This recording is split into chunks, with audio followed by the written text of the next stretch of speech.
Hello, we are starting this video off at Barnes & Noble because I need just a few more books to complete my summer TBR, to be read pile. So let's go into Barnes & Noble.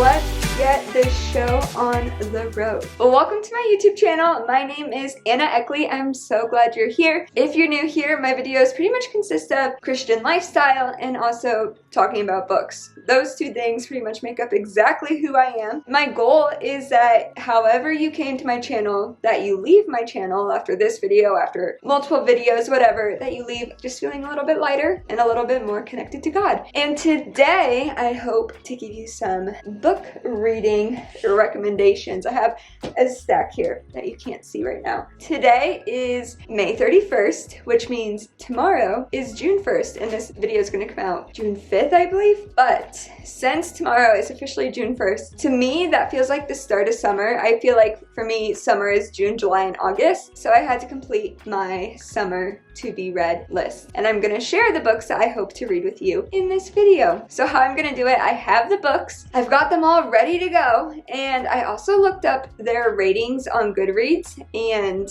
I'll kind of give like a brief synopsis or why this is on my to be read list. If you've read one of these books and you're like, don't even waste your time, let me know, because I could easily replace one of these books with another book. Anyways, to get started, I have a total of 15 books, and have been trying to do 5 books a month. So June, July, August, that checks out. I should be able to get through them all. I'm just really excited. I think I have a really good lineup for this summer. Let's get started. First up, I want to finish the A Court of Thorns and Roses series. So I'm 2 books in. I have 3 more books. The thing that makes me nervous about these series is just like how big the books are. Okay, the biggest book of the series I think is this one, with it being like just under 800 pages. I'm going to be knocking these out this summer, finishing the series, wrapping it up. So far, I like it. I don't know if I'm like obsessed with it, but we still got 3 more books. Next on my reading list is a book called The Housemaid by Frida McFadden. So The Housemaid has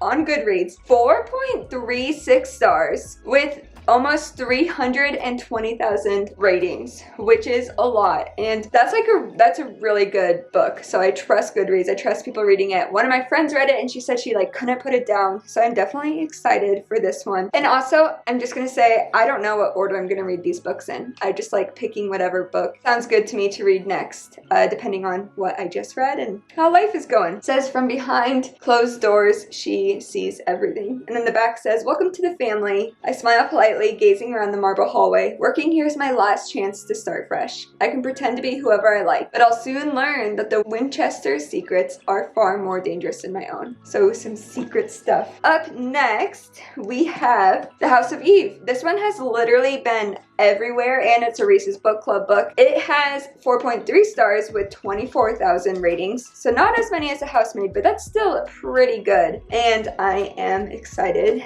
to read this one. And it's set in the 1950s Philadelphia. Okay, this one's kind of funny to me. This is a book club book. This is the book that my book club selected to read in July. I looked it up, and it only has, it's like rated 3.74 stars out of 5 with only 388 ratings on Goodreads. But the reason that we chose this book is because it's July, and we wanted something on theme with the 4th of July celebration. So it has the title Americans, which I hope that doesn't sound like super shallow. But also it is placed in Iowa City, and 90% of the people who go to my book club went to University of Iowa. So it should just be a fun read, hopefully a little bit like of nostalgia from our college experience. I really have no idea, but I'm excited. And even if it's bad, usually the discussion is good and makes up for a bad book. Up next is Saint X. I was seeing this book everywhere, and I was actually surprised because on Goodreads, it only has 3.4 stars with 21,000 ratings. So like that's kind of low, especially because it says it's made into a Hulu series. So I don't know why they would take a not 5-star book and make it into a series. So I'm pretty curious about this one. It feels very familiar to me. It's about a girl who gets murdered on a family vacation. I don't know if I've read a book like that before. It just like feels familiar. So maybe because it's actually happened in real life, that's why it feels familiar. I'm not sure. I'm excited to see it, and then also maybe even watch the Hulu series that goes with it, if it's good. Up next, another Reese's book club book, Wrong Place, Wrong Time. I've heard a lot of good things about this book by Gillian, or Jillian, it's probably Jillian, by Jillian McAllister, and this one got 4.05 stars with 156,000 ratings. So this one is probably going to be pretty good. I think I am actually going to read this book in a day and do a reading vlog in June. So I'm excited for that. But it says, how do you stop a murder after it's already happened? I'm reading like a lot of murder or like mystery books this summer. I don't know. That's just the vibe I'm feeling. I hope my heart's okay. Hope I'm not living in a dark space. But okay, up next, Hello Beautiful. It's an Oprah's book club book, and Oprah's book club books, I feel like Reese's book club books are usually really good and they're quick reads, whereas like Oprah's book club books are really deep and really powerful and really meaningful. So this one, it's by Anne Napolitano, and it has 4.28 stars with 47,000 ratings. So it's fairly new. It just came out this year. Yeah, it came out in 2023. It has really picked up. A lot of people have gotten their hands on it. It has over 4 stars, so must be pretty good. Up next is Then She Was Gone by Lisa Jewell. And this one has 4.06 stars with 523,000 ratings. So that's actually crazy to even think, like, for it to be over 4 stars with over 500,000 people reading the book. That is a lot of people giving it 5 stars. I heard that this one is just really messed up. Like, it leaves you kind of shook. Like, it just has some really great twists and turns to it. I also heard that this is not one that you should like read in the dark. Like, this one should be not read on like a rainy, dreary day, but read when you can be like totally aware of your surroundings. I saw this one on Haley Fong, a really big booktuber, a YouTuber that does reading vlogs. I saw her talk about this and she was shook by it, so she reads a ton. So I bet it's pretty crazy. Up next is The Thursday Murder Club by Richard Osman or Osman. It just looks kind of fun. I mean, it looks like a mystery, but it also looks like a lighthearted read. It has 3.91 stars with 345,000 ratings. So it's been in a lot of people's hands and it's getting really good reviews. So that's encouraging. It sounds like it's older people, which I think is cute too. From the back of it, I kind of get the Hulu original with Selena Gomez, The Murder. You know what I'm talking about. But that TV show, I kind of get those vibes, just of like people kind of minding their own business and getting pulled into this murder mystery and then becoming friends out of it. A feel-good murder mystery. Next is The Dictionary of Lost Words, Reese's book club book. I love Reese's book club by Pip Williams. I have not seen this one get super popular, but I read the back and it sounds so good. It has 4.05 stars with over 105,000 ratings. I wonder if Reese, I'm sure she does, Reese Witherspoon reads all these books. I'm sure people like vet through all of the options and then give her the best ones to choose from. She just picks really good books. Up next is Under the Whispering Door by TJ Klune. His first book, The House on the Cerulean Sea, I talked about in my last video about the 5-star books, so I am really excited to read this one. It has 4.18 stars with 154,000 ratings, and I think he just released a new book too. But yeah, these are just like fun fantasy reads, but not fantasy as in like a whole new world, just more like fantasy creatures. Lighthearted creatures, not scary monsters. I think I compared the last book to Monsters, Inc. vibes, so I'm excited. Next is a non-fiction book, which I don't usually love non-fiction books, but it looks really interesting. It's called The Wager, and it is a tale of shipwreck, mutiny, and murder. One thing about me is I love boats like I'm my happiest and most peaceful person when I'm on a boat. I don't know, just being like out in the ocean on a ship is what draws me to this book. Obviously it's not happy and lighthearted, so it's a true story or a remaking of a true story. It should be good, and I will get to learn something, maybe some new interesting facts when I'm reading it. This one is fairly new, and I think since it's a pretty tight niche, like people, not everyone's gonna pick up this book, but it has 4.29 stars with 8,000 ratings. So not too many people are rating it, or at least the people who are reading it aren't on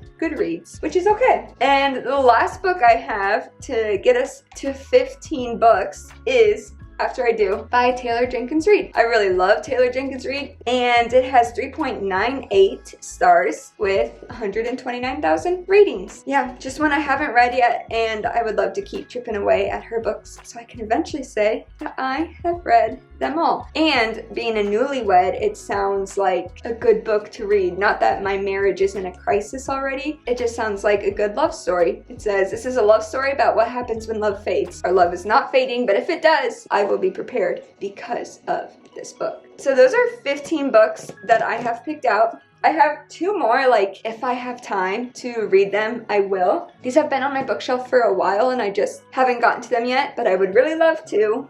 And the first one is Beautiful Little Fools. I love The Great Gatsby. I love the book, and I especially love The Great Gatsby soundtrack. Like, it's a remake of The Great Gatsby with a different murder plot twist. An untold story of the woman of The Great Gatsby. On Goodreads, it has 4.04 stars with less than 10,000 ratings, so not very popular. But also I think this one is kind of a niche book. If you don't like The Great Gatsby, you're probably not gonna go pick up a rewrite of some of the characters, you know, so kind of a niche book. It was written a while ago, so that's kind of sad that it doesn't have more ratings. Oh, it was written last year, 2022. I was thinking it was maybe like 2019. Maybe we can help get it more reviews if we like it at the end of this summer. And finally, the last one I have is Babel by R.F.K. Kuang. R.F. Kuang. This book I have been wanting to read for a really long time. It's like it says it's an award-winning author. People say it's a masterpiece. It's razor sharp, absolutely phenomenal, astonishing mix of erudition and emotion I've never seen this before in literature. Stunningly brilliant exploration of identity, belonging, and the cost of empire and revolution. So I've been wanting to read this for a really long time. It has 4.26 stars with 98,000 ratings on Goodreads. It has to be good. The size just intimidates me. It's over 500 pages, and like, what if I get stuck? I could get stuck on this book for a whole month if I end up starting it and not enjoying it. That's what intimidates me. But if I get through my other books, I will go to this one. Some books that I'm missing from this pile are rom-com books. I don't have any rom-com books this summer, which I feel like I'm probably gonna need a rom-com book here or there. I will probably either pick up The People We Meet on Vacation by Emily Henry or romantic comedy, which I've been seeing quite a bit. I don't know who it's by, but the cover looks fun. It's bright colors. These are my summer books. I am going to read them all. Let me know if there are other books that I should be adding or replacing or taking out of my pile because you've read them and they weren't your favorites. I am hoping to get a lot of just relaxation and reading time in, downtime this summer. The dream is to be reading next to a pool a lot. We'll see how much that happens. I'm hopeful though. And yeah, that's my summer to be read pile. I would love to know what is on your summer to be read pile. I'd also love it if you gave this video a thumbs up and hit the subscribe button so you are a part of this growing community. And if you aren't already following me on Instagram, I do post book reviews. So usually at the end of each month, I'll post the books that I read that month and give them my 5-star reviews. So go ahead and head on over to my Instagram and then you will see my book reviews as well. So with that, happy summer everyone. I hope that this summer is a summer that you've always dreamed of and all your hopes and wishes for summer come true. Thanks for watching this video and happy reading. We will see you in the next video.